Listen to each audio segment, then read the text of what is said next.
जब सुने के होई भोजपुरी गाना, बस बजे के चाही गाना।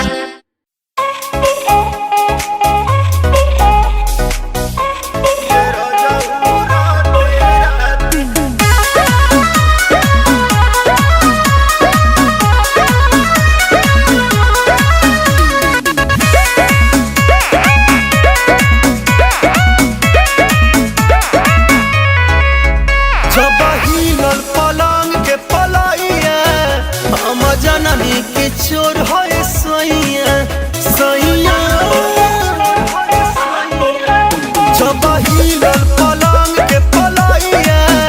हम जननी के चोर है सैया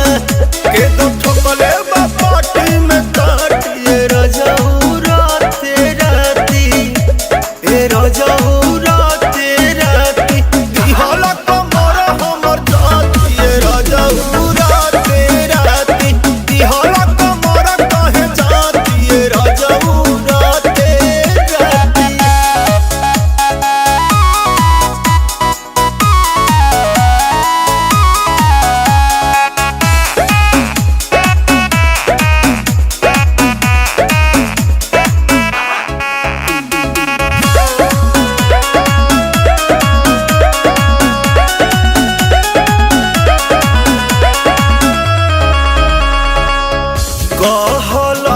कुछ ना छुअनी बाकी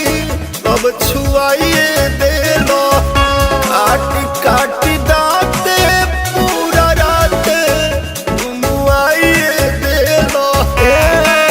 राजा जी कहला कि कुछ ना छुअनी बाकी अब छुआइए दे लो काटी काटी दाते पूरा रात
ठीक रहा